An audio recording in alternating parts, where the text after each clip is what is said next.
Tablik Islami membumikan Al-Quran. Tablik Islami mempersatukan umat dengan nilai-nilai kearifan budaya.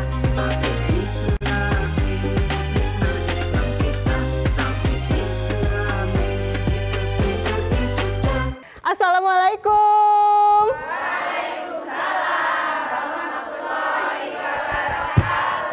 Masya Allah, semangatnya nular ke saya ibu-ibu ya. Apa kabar semuanya?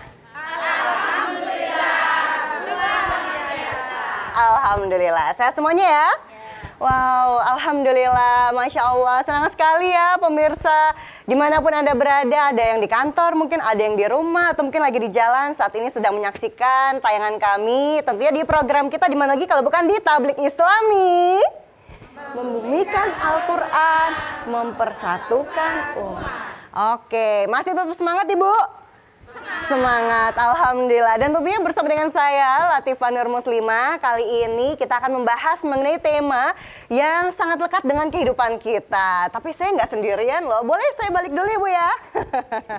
Nah, ini sudah hadir di tengah-tengah kita, narasumber kita yang harus kita sapa. Karena sudah hadir adalah Ustadz Jazir ASP. Assalamualaikum Ustadz. Waalaikumsalam warahmatullahi wabarakatuh. Kabar baik Ustadz ya? Alhamdulillah. Alhamdulillah. Ini dengar-dengar baru dari luar kota, dari Pangkal Pinang nih, besok juga mau cus lagi nih Ustadz ya? Iya, kebetulan ada acara keliling ini. Alhamdulillah.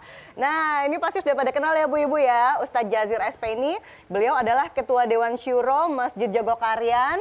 Beliau juga sebagai Presiden Direktur BK Paksi, yakni Badan Koordinasi Pendidikan Al-Quran dan Keluarga Sakinah Indonesia. Dan satu lagi, beliau adalah Dewan Pembina Bakomubin Daerah Istimewa Yogyakarta, seperti itu. Nah, tema yang akan kita bahas nih pemirsa, kalau tadi saya bilang ini lekat dengan kehidupan kita sehari-hari, adalah mengenai seni dan budaya sebagai media dakwah. Tapi sebelumnya saya mau tanya dulu nih, karena sudah ada ibu-ibu cantik dan soleha di sini, boleh saya sapa dulu dari Majelis Taklim mana Ibu? Kami dari Majelis Taklim Asyarifah Sindulani Sleman Yogyakarta. Masya Allah, ini komplit semuanya, udah disetrika, udah cantik, tambah senyum makin cantik ya. Nah gitu dong, ketawa ya Bu ya. Yang sisi sini nih, pasti pengen disapa juga ya kan. Dari Majelis Taklim mana ibu-ibu? Kami dari Majelis Taklim Khairun Nisa Pulau Dadi Catur Tunggal Sleman Yogyakarta. Alhamdulillah Bu, nanti kalau ada seragamnya lebih satu saya pinjam ya Bu ya. Oke, Bu saya mau tanya dulu, siapa yang suka dengerin lagu? Biasanya sambil masak, sambil di jalan, nganterin anak sekolah, siapa yang suka dengerin lagu? Oh, saya. Siapa yang suka dengerin musik gambus? Wah, saya nggak ngebahas ini ya, nggak ngebahas grup musiknya, karena kan ada yang tenar gitu ya. Siapa yang suka sambil bersolawat dengan lagu-lagunya kayak Den Asalam, ya Jamalu, ada yang ngangkat tangan. Siapa lagi? Ada ini juga, ya? Oke, siap. Ada lagi apa sih? Ya Habibal Kolbi gitu ya kalau nggak salah ya. Nah, ntar kalau ngomongin grup musiknya jadinya riba. Tapi saya mau menilik nih, jadi kan memang itu ada grup musik yang membawakan lagu-lagu yang akhirnya lekat banget dengan kehidupan kita. Jadi asik ya sambil berdendang, kita bersolawat, insya Allah dapat pahala juga. Setuju ibu-ibu ya? Setuju. Nah benar nggak sih Ustadz, ini kok ternyata dengan adanya lagu-lagu itu tuh malah justru bisa lebih diterima gitu Islam di mata masyarakat, di kehidupan kita sehari-hari. Jadi kesannya Islam itu memang indah sekali seperti itu. Kenapa akhirnya kemudian seni dan budaya tuh malah bisa jadi media yang paling efektif ternyata nih Ustadz? Silakan. Ya, Rasulullah sendiri pernah bersabda, Allahul Jamil yuhibbul jamal. Allah itu indah dan sangat menyukai keindahan. Jadi naluri makhluk Allah itu mencintai yang indah-indah. Ya. Jadi oleh karena itu di dalam menyampaikan pesan-pesan Islam itu bisa memanfaatkan segala bentuk media yang berupa seni ya di dalam memberikan pesan-pesan keislaman, dan itu biasanya lebih melekat ya, lebih melekat daripada disampaikan secara oratif ya. Betul. Gitu. Jadi memang sebenarnya kalau saat ini mengikuti trennya, tapi kalau yang saya tahu juga sebenarnya udah dari zaman dulu, bahkan di zamannya Wali Songo, itu juga pada saat menyebarkan keislaman di bumi Indonesia tercinta, itu juga menggunakan wadah-wadah seni dan budaya gitu ya. Jadi nggak cuma hanya lewat ceramah, orasi, mungkin khotib gitu kan, sebagai khotib juga kayaknya agak bosan ya ibu-ibu ya. Jadi butuh yang lain gitu. Gimana tuh Ustadz? Memang ternyata dibolehkan ya? Apakah dengan ada konteks-konteks tertentu begitu? Sejak di zaman Nabi sendiri, ya kita tahu ketika Rasulullah itu hijrah dari Makkah ke Yathrib, Ya. itu pun pertama kali masuk kota Yathrib sudah disambut dengan seni musik, ya, yaitu rebana dengan, ya saya kira kita tahu ya nasyidnya, ya, Tola'al badru alaina, ya, itu kan sambutan yang sangat menyentuh hati ya. Rasulullah diibaratkan Tola'al badru alaina, telah terbit ya. Badr bulan purnama di antara dua bukit. Ya, itu para sahabat-sahabat yang sudah berbaiat kepada Nabi dan sudah memeluk Islam, mereka menunggu-nunggu kedatangan Nabi, kecintaannya itu diekspresikan dengan menyambut ya, dengan iringan yang indah dari kaum Ansor di Madinah, waktu itu masih disebut sebagai Yathrib, ya.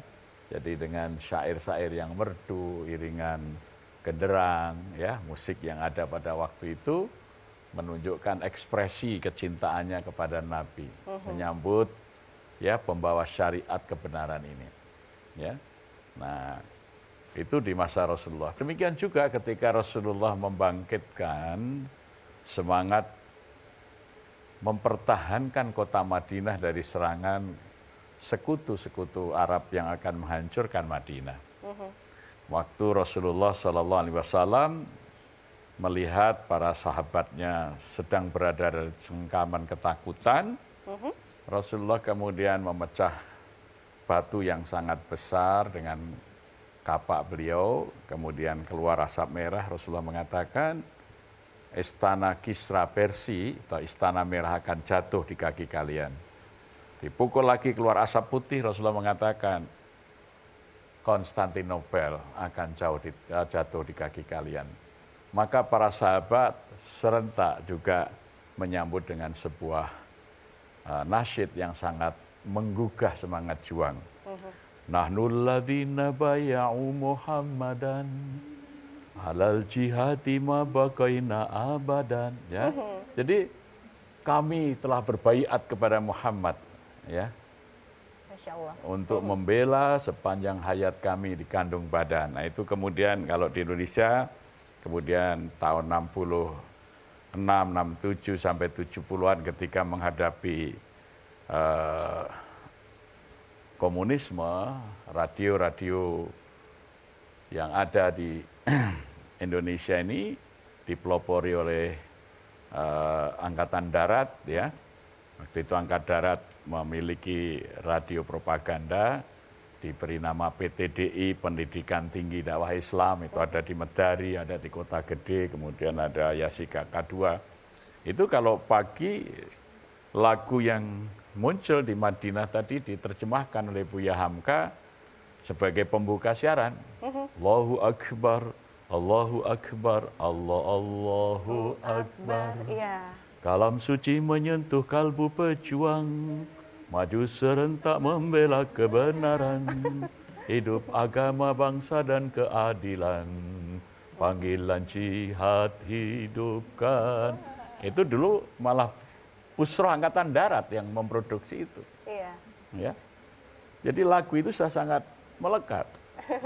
Begitu juga ketika Raden Patah mendirikan Demak sebagai pembuka Islam di tanah Jawa, ya, seiring dengan mulai pudarnya kerajaan Majapahit, maka kondisi itu juga diekspresikan dengan lagu Leriler, leriler, tandur rewo sumiler, tak ijo royo royo, tak sengguh pengantenanya. Jadi lagu itu tidak bisa lepas dari kehidupan manusia. Betul. Ya. Bahkan ibu-ibu ini berjilbab ini tidak lepas. Tahun 81 itu ada seorang putri remaja, mahasiswa IPTB yang cantik, modis, IP-nya 4, Wah, siapa mulai itu? berjilbab ya. Nah, maka muncullah ini diabadikan dalam lagu ya. Ya. Aisyah adinda kita. Ya gitu ya. Itu. Calon insinyur dan bintang di kampus. Bulan Muharram 1401 mulai berjilbab, menutup rambutnya, busana muslimah amat pantasnya gitu. Jadi itu menjadi monumen peradaban baru berbusana di Indonesia, yaitu jilbab. Baik, Ya, seperti itu ya gitu. Ustadz ya, monumen peradaban baru berjilbab di Indonesia, bahkan itu dimulai dengan adanya sebuah lagu juga seperti itu. Nanti kita lanjutkan lagi, kita masih punya 2 segmen Ibu-Ibu dan juga Ustadz Jazir. Jangan kemana-mana, tetaplah di program kita, di mana lagi kalau bukan di Tablik Islami. Islam kita, Tablik Islami, kita berbicara. A'udzu billahi minasy syaithanir rajim.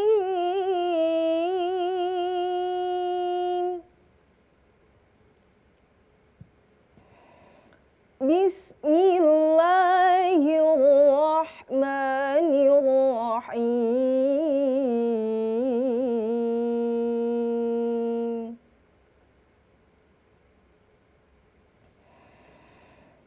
Ya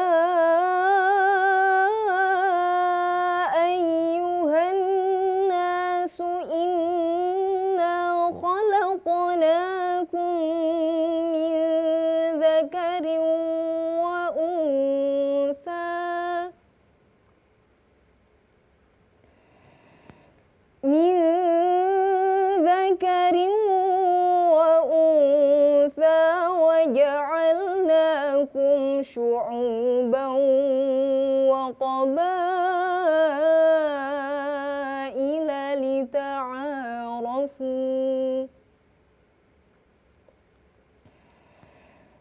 Inna akramakum 'indallahi atqakum. Innallaha 'alimun khabir.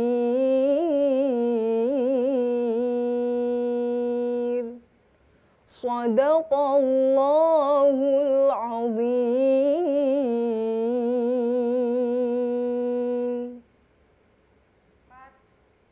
Maha benar Allah dengan segala firman-Nya.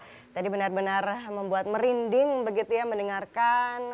Tadi ada dibacakan Quran Surah Al-Hujurat ayat 13. Semoga bagi yang membacakan dan yang mendengarkan mendapatkan sebanyak-banyaknya pahala dari Allah Subhanahu wa Ta'ala. Amin ya Robbal Alamin.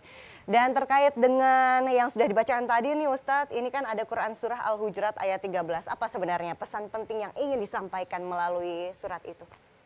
Ya, sebenarnya kepada bangsa Indonesia saya ajak mengingat ini. Ayat 13 surat Al-Hujurat ini pernah dibaca oleh Presiden Soekarno di sidang Majelis Umum PBB tahun 1963 ya. Yang mengingatkan tentang nilai-nilai kedamaian dan kemanusiaan. Ya ayuhan nas inna khalaqnakum min dzakarin wa untha. Ya wa ja'alnakum syu'uban wa qabaila lita'arafu inna akramakum indallahi atqakum. Jadi ayat ini menekankan bahwa seluruh manusia itu saudara. Ya. Berasal dari seorang laki-laki dan seorang perempuan. Jadi tidak boleh ada diskriminasi di dunia ini. Tidak boleh ada kelas negara barat, negara timur, ya. Ini negara-negara yang tertinggal, negara yang maju. Sebenarnya itu sebuah ungkapan diskriminatif yang tidak boleh ada. Maka itu diangkat oleh Bung Karno dalam sidang umum di PBB. Pada saat itu terjadi pembelahan karena negara-negara barat bergabung dalam persekutuan pertahanan yang kita kenal dengan NATO, kemudian dunia timur dipelopori oleh Soviet dengan Pakta Warsawa. Ya, jadi negara ini dibagi dua, NATO atau Pakta Warsawa. maka Indonesia akan menjadi kelompok yang menyatukan, yang disebut non-blok. Non-blok, iya Politik betul. kita bebas aktif. Iya. Maka ayat ini menjadi dasar. Ya. Itu. Jadi jangan manusia itu jangan dikelompokkan. Kita ini bersaudara. Kita berbeda, dibedakan oleh Allah lita'arofu, untuk saling kenal mengenal potensi masing-masing dan kemudian membangun sinergi untuk kesejahteraan dunia itu.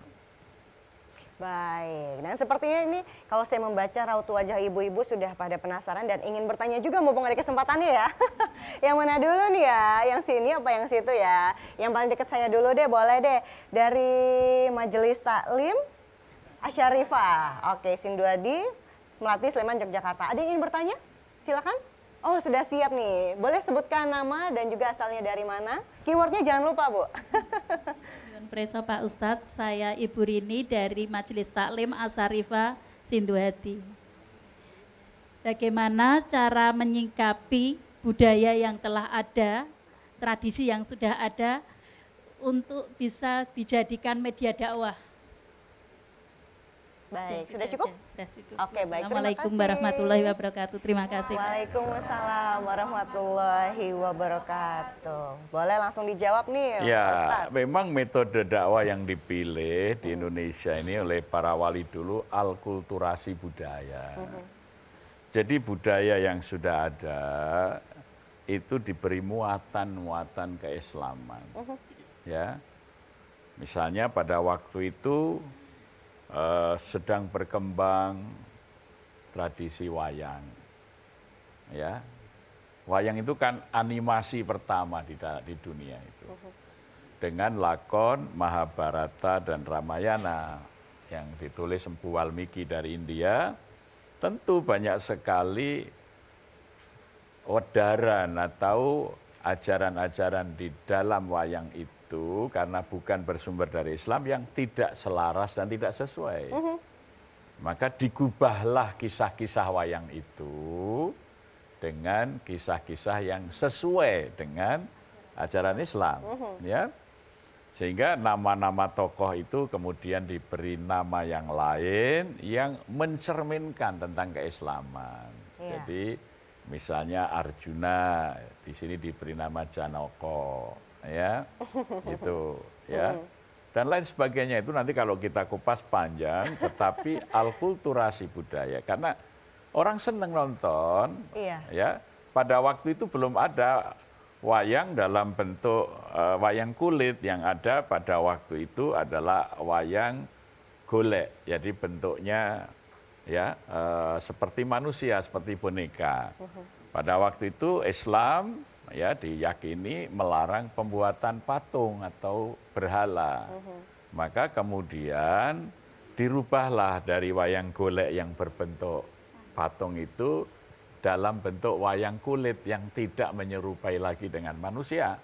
Yang digambarkan di situ bukan wajah orang, tetapi adalah karakter dari tiap manusia. Oh Ya. ya, karakter. Jadi yang wayang itu digambarkan karakteristiknya, bukan digambarkan tampan dari sisi hidungnya, matanya, tidak. Tetapi digambarkan, ini kalau satria-satria yang baik, mesti gambar wayangnya itu menunduk ya, tawadhu, wajahnya catnya abu-abu ya.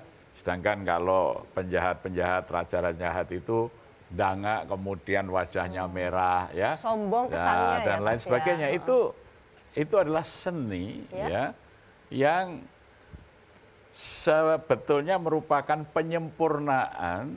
Kalau sebelumnya kan mereka ini kan ya suka sekali mendengarkan orang-orang datang bercerita. Jadi kalau pada waktu itu awalnya bentuknya adalah cerita, membaca cerita dari Mahabharata, Ramayana.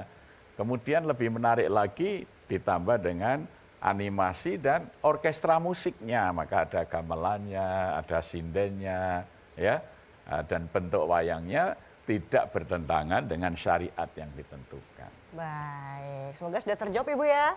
Nah, sekarang gantian nih. Ada yang ingin bertanya Ibu dari sisi sebelah kiri saya? Oh silahkan, sebutkan nama dari majelis taklim mana dan jangan lupa keywordnya ya Bu.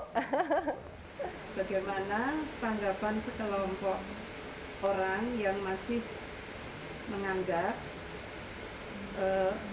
musik itu haram. Bagus, bagus.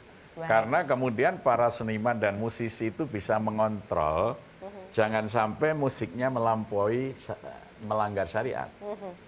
Jadi ada orang yang membolehkan, kalau hanya dibolehkan saja, nanti bisa lepas kontrol. Iya. Tapi ketika ada kelompok yang melarang, maka yang mau melaksanakan itu kemudian bisa membatasi diri. Itu biasa di dunia itu ada controlling supaya tetap berjalan di tengah ya. Karena yang di tengah ini yang paling bagus ya. Khairul umuri ausatuha. Sebaik-baik urusan itu yang di tengah. Jadi itu. Jadi musik itu apa yang diharamkan?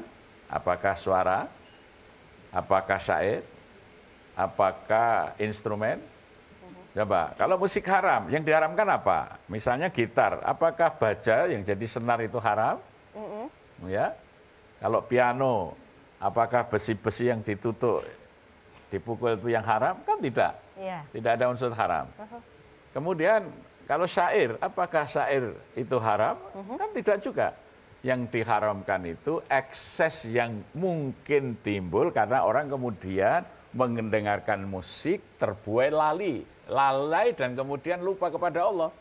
Tetapi kalau musik dan syair itu membuat dia lebih ingat kepada Allah, membuat tentram, itu tentu sangat baik ya. Satu contoh kalau... Seperti apa contohnya, ditahan dulu Ustaz ya. Kita simpan untuk segmen berikutnya. Biar penasaran ya ibu-ibu ya. Iya, udah ngangguk-ngangguk pokoknya deh. Oke, tetap bersama dengan kami pemirsa, jangan kemana-mana. Tetap di program kita di Tablik Islami. Membumikan Al-Quran, mempersatukan umat. Islam kita, Tablik Islami, kita berbicara. Oke, pemirsa, terima kasih Anda masih bersama dengan kami tentunya di program acara Tablik Islami.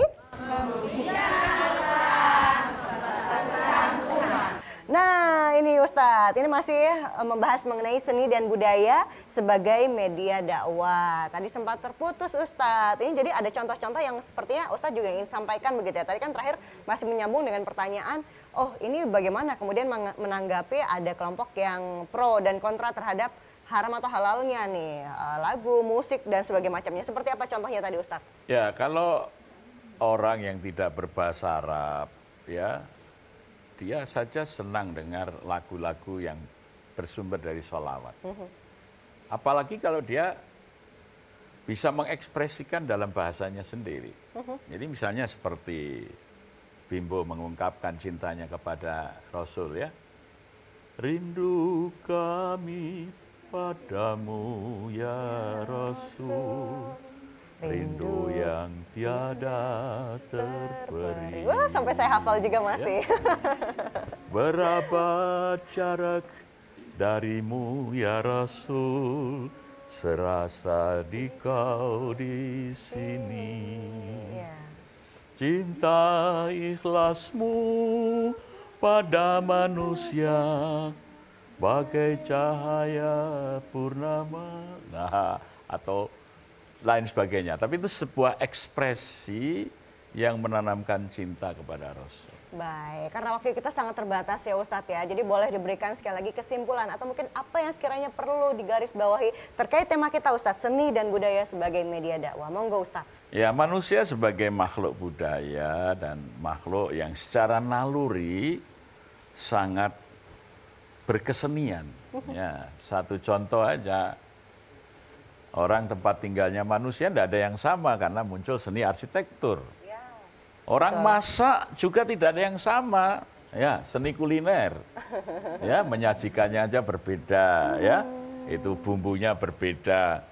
Tidak bisa orang hidup tanpa seni dan budaya. Hanya orang-orang yang mati saja yang tidak membutuhkan seni dan budaya itu. Yang penting jangan sampai budaya dan seni melupakan kita kepada Allah Subhanahu wa Ta'ala. Syukur-syukur budaya dan seni menjadi media kita mendekatkan diri kepada Allah.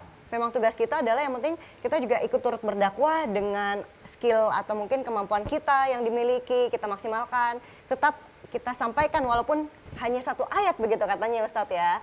Amin, amin. Dan semoga pembahasan kita di hari ini bisa bermanfaat Terima kasih ibu-ibu dari Majelis Taklim Asyarifah dan juga Khairunisa. Terima kasih juga Ustadz Jazir SP telah bersedia hadir di episode hari ini. Jangan lupa saksikan Tablik Islami tentunya hanya di TVRI Jogja, memang istimewa. Tetap bersama dengan kita di mana di Tablik Islami. Wassalamualaikum warahmatullahi wabarakatuh. Salam.